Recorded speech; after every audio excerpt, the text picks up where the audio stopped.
কেমন আছো আবি? এই তো বেশ ভালোই আছি, সব উপরওয়ালার দয়া। তুমি কেমন আছো অধরা? ধারণা করে নাও। সব ধারণা কি সবসময় সত্যি হয়? এমন করে কেন বলছো? শুধু ধারণা নয়, আমি তো বিশ্বাসও করেছিলাম জীবনের শেষ সূর্যোদয় একসাথে দেখব। তুমি কি তা সত্যি করতে পেরেছিলে? আচ্ছা, যাই হোক, আমি ভালো আছি, আলহামদুলিল্লাহ। দেশে ফিরেছো কবে? শুনলাম তুমি তোমার হাজবেন্ডের সাথে বিদেশে থাকো। হ্যাঁ। আচ্ছা, তুমি কিভাবে জানলে? আমি তোমার সব খবরই রাখি, তাই হয়তো জানি। আচ্ছা, ভালো কথা, তোমার হাজবেন্ডকে দেখছি না, আমার সাথে পরিচয় করিয়ে দেবে না? হ্যাঁ, অবশ্যই তোমাকে পরিচয় করিয়ে দিব। হয়তো আশেপাশে কোথাও আছে, সামনে আসলে তোমার সাথে পরিচয় করিয়ে দিব। কিন্তু কি বলে পরিচয় করিয়ে দেবে? আমি তোমার প্রাক্তন এই বলে?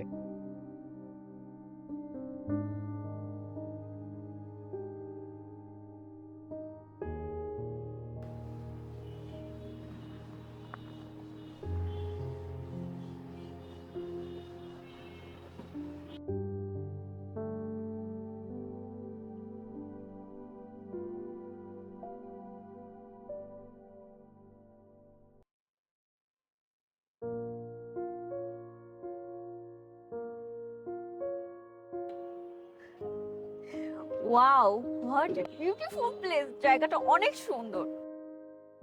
হ্যাঁ, জায়গাটা সুন্দর।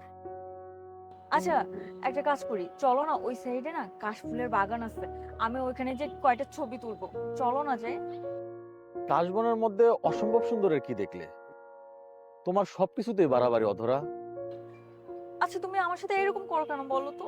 আমি তো মাত্র ছবি তুলতে যাচ্ছিলাম। চলো না প্লিজ। দেখো অধরা, আমি তোমার কলেজ পড়ুয়া প্রেমিক নই যে তুমি আল্লাদি কাজ কাম করবে। আমি তোমার স্বামী। আচ্ছা, আমি আমার স্বামীর সাথে আল্লাদি করবো না তো বাইরের মানুষের সাথে করবো নাকি? অবশ্যই করা যায়, তবে এসব বেহুদা আল্লাদি বিরক্তিকর। চলো সামনের দিকে যাই। চলো না শিবলি, সবাই তো ছবি তোলে, আমারও খুব ছবি তুলতে ইচ্ছে করছে, চলো না প্লিজ। এবার কিন্তু মাত্রা ছাড়িয়ে যাচ্ছ, ছাড়ো হাত। আচ্ছা ঠিক আছে, তুমি আমার কাশফুলের ওইখানে নিয়ে যাবো না তো? ঠিক আছে, তোমার যাওয়া লাগবে না। ওই সাইডে ঝালমুড়ি ফুচকা বিক্রি করে, আমি ঝালমুড়ি ফুচকা খেতে চাই, চলো না যাই। ঝালমুড়ি ফুচকা? কোথা থেকে? ওই যে রাস্তার পাশে মানুষজন বিক্রি করে না ছোট ছোট ফুচকা, আমার না খুব পছন্দ, চলো যাই। I am surprised Adhara, your taste and choice very cheap. তুমি কিভাবে চিন্তা করো এসব খাবার? Are you gone mad?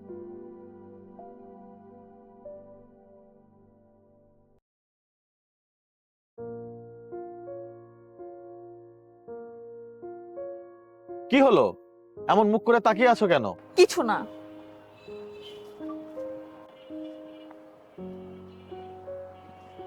আরে শিবলি, কেমন আছিস? ভালো আছি বন্ধু, তুই কেমন আছিস? আমিও ভালো আছি রে। তা অনেকদিন পর দেখা, দেশে ফিরলি কবে? এই তো 7 দিন হলো। 1 সপ্তাহ হয়ে গেছে আর আজকে হুট করে দেখা হয়ে গেল। ভাবি, আপনি কেমন আছেন? জি ভাইয়া, ভালো আছি আপনাদের দোয়ায়। ভাবি, শিবলিকে নিয়ে অবশ্যই অবশ্যই আমার বাসায় আসবেন। জি ভাইয়া, অবশ্যই যাবো।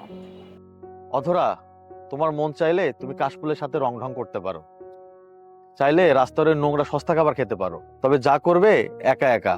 আমি সঙ্গ দিতে পারবো না, সরি।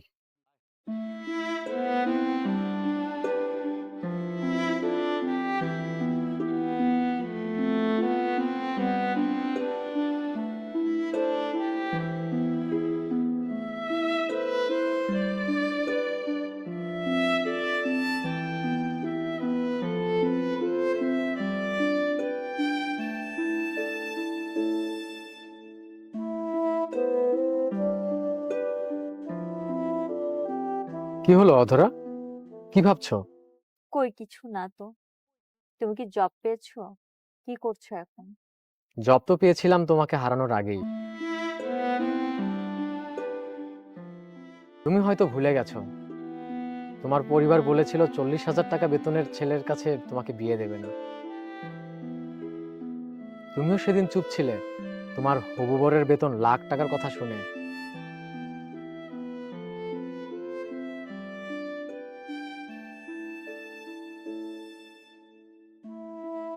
আচ্ছা, তুমি একটু বসো, আমি আসছি।